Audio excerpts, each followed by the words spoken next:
was really unique. I think it's very creative for Caitlin Clark to come up with something like this. And I just enjoy like all of it. It's like aura. We love it! It's simple, yet it speaks a lot. I love it so much. I'm a big fan of it. Simplicity is the best. I like the design. Nike always does great with design, so I'm a huge fan of the logo. It looks really cool.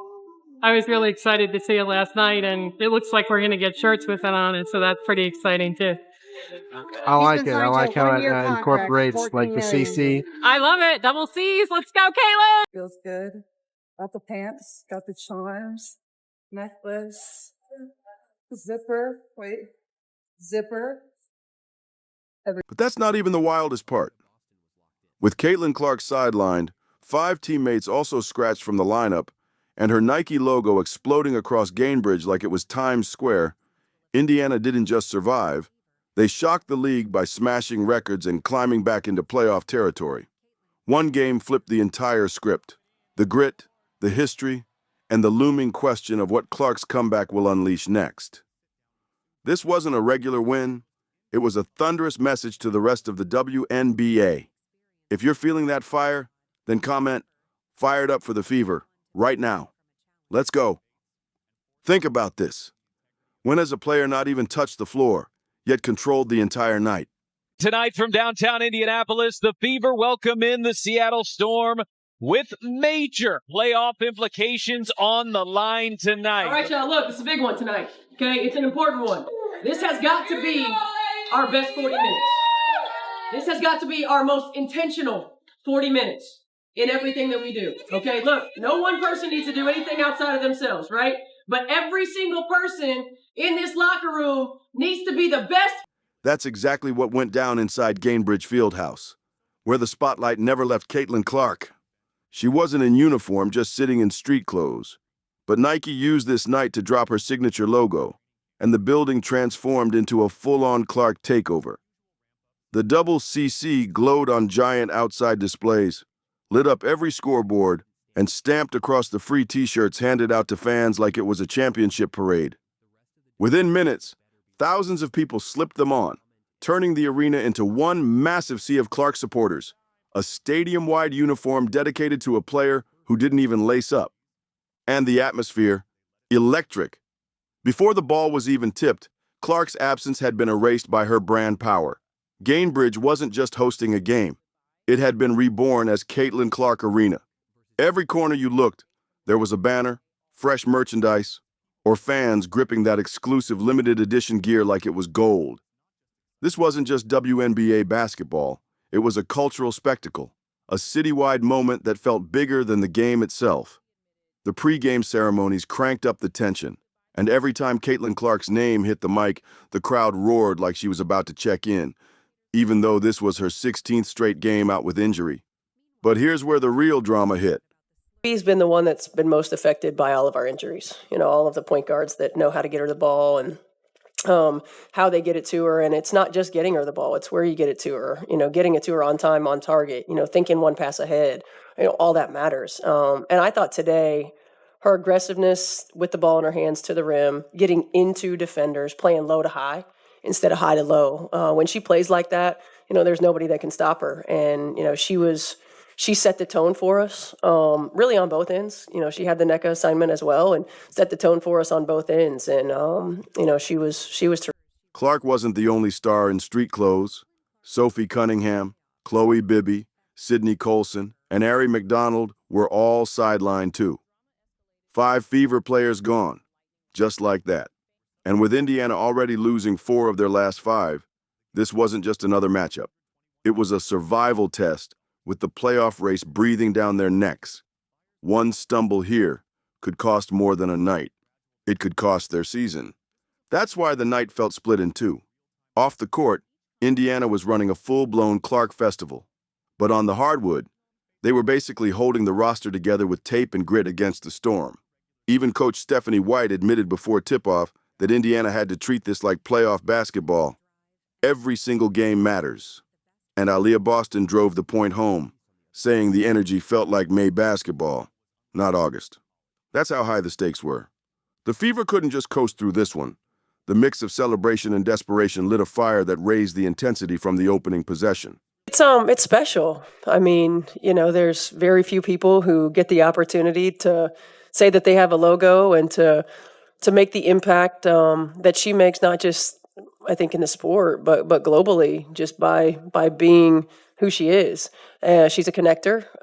She brings people together, and I think for us to be a part of that, and whether it's as simple as being able to celebrate all of these things with her, or as much as walking out into the arena and seeing the whiteout on the chairs out there, it's really cool, and it's really special and shoot, I'm talking about it right now, and just feeling the intense gratitude for me personally, being in women's basketball, to be able to be a part of this moment, and to celebrate. And here's the twist. While the double CC logo stole the spotlight on the walls, it was someone else who stole the scoreboard. Indiana came out swinging, dropping 20-plus points in every quarter, and Seattle never caught up. The Fever never trailed, not once. By the time the buzzer hit, the scoreboard flashed 95-75. And the win wasn't just loud. It was a thunderclap that sent Indiana rocketing from 8th place up into the 6th seed. Hitting head there at the beginning of the game, comes back in. If you could just speak to her toughness and what it meant seeing her fight through what sure was not very pleasant. I feel like Lexi's a definition of tough. Yes. I think when you just think of her as a player, the way that she hustles, she likes to get loose balls, extra offensive possessions. That's what she does. I mean, she got hit, she came back and just continued to contribute again, was a pest on defense, just making her presence felt, offensive rebounds, and that's just who Lexi is. Fans had come rocking Caitlin Clark's new logo, but they left buzzing about a team that turned one night of celebration into a show of absolute dominance. But what was the true turning point in this season? The moment when Indiana could have folded under injuries, but refused to break. You didn't have to wait long to find out. Just minutes into the first quarter, chaos struck. Lexi Hull and Gabby Williams crashed into each other fighting for a loose ball. And Gabby Williams were slow to get up after a collision underneath the basket. Here's what happened. Well, that is a major collision for the two of them. They both knock heads. It took them both some time to get to their feet. Heads colliding so hard the echo rippled across the arena. The entire place went silent. Hull walked off holding her head, a knot swelling right before everyone's eyes, and suddenly the celebration vibe flipped into fear. With 5 teammates already sidelined, the thought of losing Hull too felt devastating, like the whole season might collapse right there. But then came the shocker. Barely 10 minutes later, Hull stormed back into the game, swelling still visible on her forehead, and the crowd erupted like it was a championship moment. Her toughness didn't just inspire. Williams drive, passes, Breezy with a block. She swats Malunga. Fever in transition, left to right. Powers at the right elbow. Backing down, Diggins passes left wing. Kelsey fires, got it. The defense to offense, and the Fever lead by 10. It's 22-12 with 2 minutes to go in the first quarter.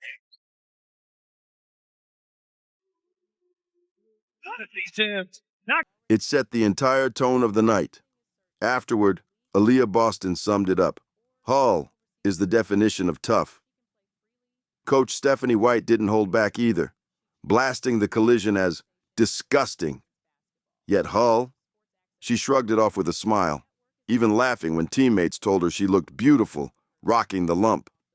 That fearless grit didn't just lift the Fever. It resonated with every single person in that arena. From that moment on, Indiana owned everything. Every possession, every rebound, every hustle play, it all tilted their way. The rebounding war. I'll sell it, but I mean, it's who she is. She's just a tough young woman who battles every possession, and you can never tell if Lexi if she's hurt, if she's injured, if she goes down, if she gets back up. She just always has the same expression, and she just plays her butt off. And I'm thankful that it wasn't worse, and thankful that she was able to come back. But she really kind of epitomizes the toughness and the grit of this. A total massacre at 42-21, fueled by Lexi Hull ripping down 9 boards like nothing had happened, teaming up with Aliyah Boston and Aerial Powers to crush Seattle inside. And when it came to paint dominance, Boston delivered a clinic. She dropped 27 points on 10 for 18 shooting, bullying Seattle in the lane like she was the only player on the floor. Every touch was a mismatch, every bucket a warning. Indiana wasn't about to play scared anymore.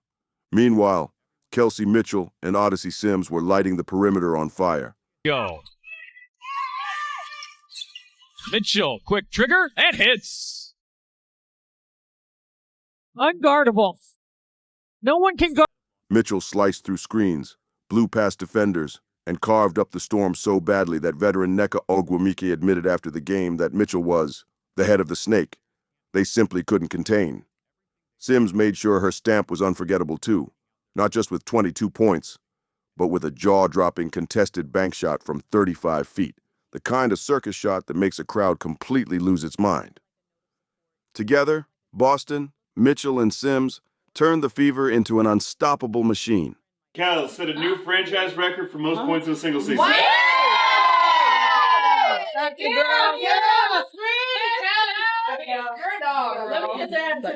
Three players cracking 20-plus points while suffocating Seattle on both ends of the floor. And here's what made it even crazier. This wasn't just a hot streak or one explosive run. Indiana scored at least 21 points in every quarter while holding the Storm under 20 each time. That's 4 straight quarters of balanced dominance. Their cleanest, most ruthless performance all year. But hidden inside this demolition was the real story, record-breaking history. What the Fever did in this game didn't just shine on the scoreboard. It rewrote their franchise record books in ways nobody saw coming. 1,000th career rebound. Fastest player in Fever history to do so. Ahead of Seattle in the standings, the Fever didn't just win. They rewrote history in one single night.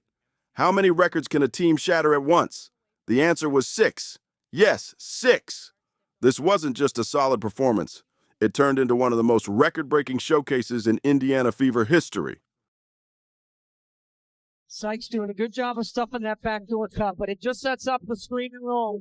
It's all Kelsey Mitchell. The subtle things, the amount of attention. And the first headline belonged to Kelsey Mitchell. By dropping 21 points, Mitchell officially passed Caitlin Clark's single-season franchise scoring record. Think about that. Clark set the mark just last year, and already Mitchell has pushed the bar higher. The standard for this young squad isn't just rising, it's exploding. You can already see what's coming. This record is going to bounce back and forth between Mitchell and Clark for years, setting the stage for one of the most electric scoring duos the league has ever seen. Gets the bounce.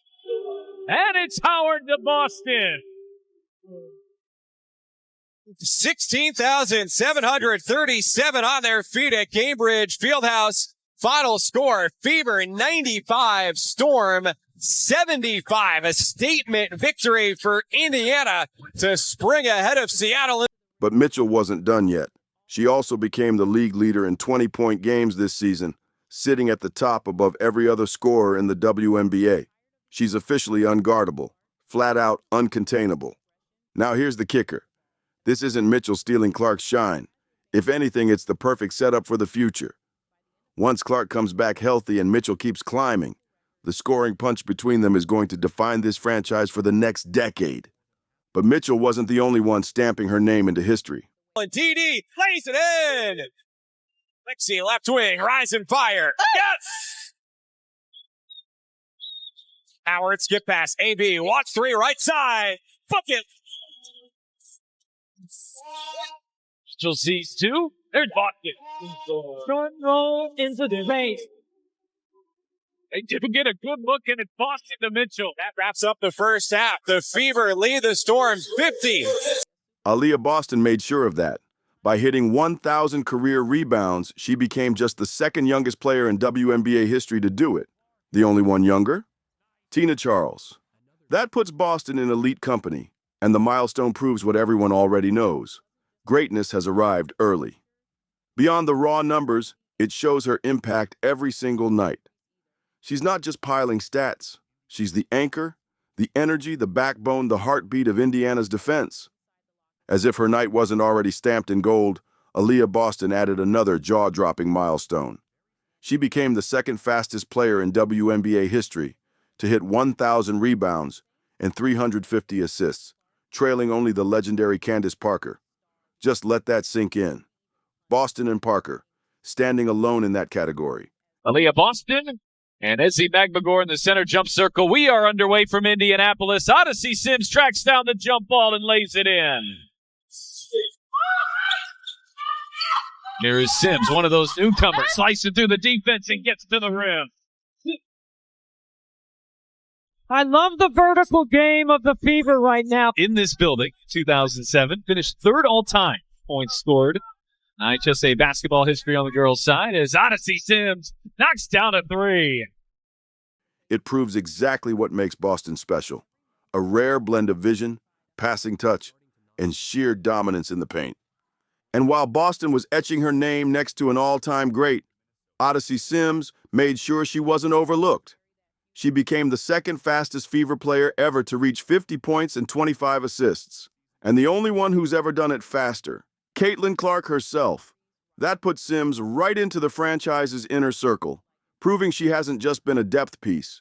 She's been a full-on difference maker in Clark's absence. Now here's the wildest part. Boston, Mitchell, and Sims each cracked 20 points, and all of them did it in under 30 minutes. That's not just rare. It's historic. It's happened only 6 times in the entire league's history. For a team once known for scraping together ugly wins, this was Indiana flexing real offensive power, depth, balance, and pure firepower all at once. And so the question looms even bigger. That's the most complete game we put together in a long time. We made more free throws than they attempted. Yo, hey, that is a difference maker for us, and that will be a difference maker for us. 22 assists on 36 made field goals. Total team effort. AB, 1,000th career rebound. Fastest player in Fever history to do so. Things like these. And Kels set a new franchise record for most points in a single season.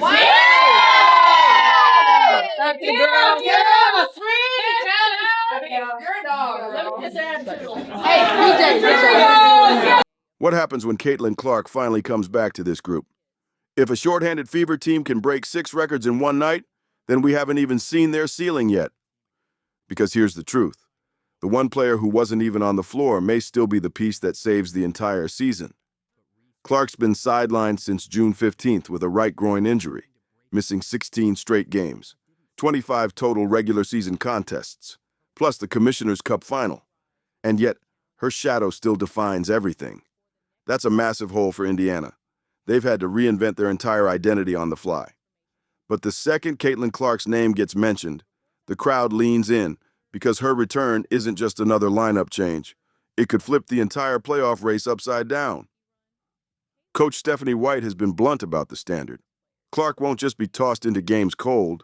White insists she needs to see Clark back in full live practice, not just building endurance, but absorbing hits, pushing through contact, and running the floor for the full 94 feet.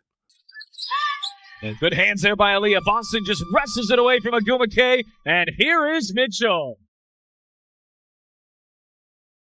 Usually you'd have a 2-for-1 right here if you had Caitlin Clark on the floor, but without Caitlin Clark, you really need to get a good look. They do get a good look, and it's Boston to Mitchell. Here is Boston going at the rookie. Boston using her strength to get to the rim. That 1-4 dribble puts the shot blocker inside the civil. That's the bar, because this team isn't thinking about easing her back in. They're asking if she can handle playoff-level minutes straight away. And the clock? It's brutal. Indiana sits at 20-18, clinging to the 6th seed by just half a game. Only 6 matchups remain: Sparks, Valkyries, Mercury, Sky, Mystics, and Lynx. That's a dangerous mix of must-wins and landmines. Drop a couple, and the postseason picture tightens. Run the table, and suddenly Indiana could ride real momentum into the playoffs. It's a razor's edge, and Clark's health sits dead center on it. So what exactly does she bring back if cleared? Last season already gave us the preview. Clark set the single-season scoring record in her rookie year. Now, Mitchell has passed that mark while Clark's been sidelined. Pair Clark's limitless shooting range with Mitchell's slashing speed and Boston's inside dominance, then add Sims' veteran playmaking and Hull's defensive grit. It's just a really good job. That's what I'm talking about. An extra dribble to get Malonga inside the cylinder of the rim. It's been a strong start to the third quarter here for Indiana. An 11-point lead has grown to 16, and Boston adding to it, and one and a foul. Screen and roll, and a good steal. And you're not just looking at a playoff hopeful. You're staring at a team built to give every opponent nightmare matchups. But here's where things get tricky. Coach White made it clear. The concern isn't just when Clark returns, but how ready she'll actually be. Endurance, conditioning, physicality, every piece matters. Can she step back in and instantly elevate the whole squad? Or will she need to ease her way in? The domino effect of that decision would be felt immediately. With Clark back, Boston suddenly gets easier looks inside. Mitchell gains another creator next to her. Defenses would stretch so far out that shooters like Hull and Bibby could feast on wide open space. That's the dream scenario. But the burning question is this. Can Clark get healthy enough, fast enough, to turn Indiana from a team clinging to a playoff spot into one nobody in the league wants to face? Any specifics on it? I think right now it's day to day. She's progressed in her rehab and anticipate by hopefully what is today? What day is today? Tuesday. By hopefully end of the week she'll be on the floor at least in practice. What have you been missing without her? You know, I was talking to her recently about what she brought to you guys, but what do you feel like you've lacked when she is absent from these games? The ability to spread the floor for AB. I mean, really to have another person that can knock down a shot and we can create some space for AB to go to work on the interior. Because her comeback wouldn't just be about one superstar returning. It's about flipping all this raw potential into a true championship-level threat. And here's the haunting thought. Indiana just shattered 6 records without her. Which makes you wonder, was this game just a preview of the chaos they'll unleash once the Fever finally hit full strength? The message from this night couldn't have been louder. The Indiana Fever are no longer just a rebuilding project. They're a problem the entire league has to prepare for. 6 records shattered, 3 different players dropping 20+, and all of it happening without Caitlin Clark even touching the floor. That's the storm cloud hanging over every opponent right now. If this team can demolish Seattle while missing half their roster, what happens the moment Clark comes back? Suddenly, playoff matchups look completely different. Coaches won't just be scheming for Boston inside or Mitchell's scoring bursts. They'll be scrambling to defend Clark's limitless range, Sims' playmaking, Hull's grit, and Boston's power all at once. And here's the truth. The Fever don't have to dream about being contenders anymore. Nights like this prove they already have the blueprint. Picture, was Caitlin able to go through your little walkthrough or whatever you normally do? And what do you want to see ultimately to get comfort whenever the time comes? Yeah, she went through our walkthrough yesterday. Today it was very short, prior to game time, but she went through it yesterday, and I want to see her in practice, live in practice. I want to see her continue to work to not just build endurance, but to be able to handle contact 94 feet as it's going to be in game, and to be able to do that and sustain from an endurance standpoint. And that's going to take multiple practices to make sure that there's no regression. And, as most of us know, when we get fatigued, we look different, and see how she plays. What Clark's return could do is elevate it from blueprint to nightmare reality for every team standing in their way. So the question isn't if Indiana can compete. It's who in the WNBA can actually stop them once they're finally whole again. This win wasn't just about the scoreboard. It gave Indiana something far more powerful. An identity built on toughness, depth, and the unshakable belief that even without their superstar, they can still dominate. 6 records in one night sent a message loud and clear. This team isn't waiting for tomorrow. They're already carving their place in history today. Now imagine what happens when Caitlin Clark finally steps back on that floor. Add her scoring, her vision, her leadership to Boston's inside dominance, Mitchell's relentless attack, Sims' fire, and Hull's grit. And suddenly you're not just looking at a team fighting for a playoff spot. Aliyah Boston and Izzy Magbagor in the center jump circle. We are underway from Indianapolis. Odyssey Sims tracks down the jump ball and lays it in. Sims wearing bright pink shoes, passes to Mitchell, right corner three. It's good, and it's a record. 771 points and counting in 2025 for Kelsey Mitchell, the most in Fever. You're staring at the birth of something bigger, the kind of core that can own 2025 and beyond. The truth is, the records we saw may only be the beginning of a dynasty. The Fever just showed the league they don't need to wait. And when Clark returns, the rest of the WNBA better be ready. If you're fired up, then drop a comment saying Caitlin Clark. Don't forget to like, subscribe, share this video, and turn on all notifications so you never miss out. Click the video on the screen, and we'll see you in the next one.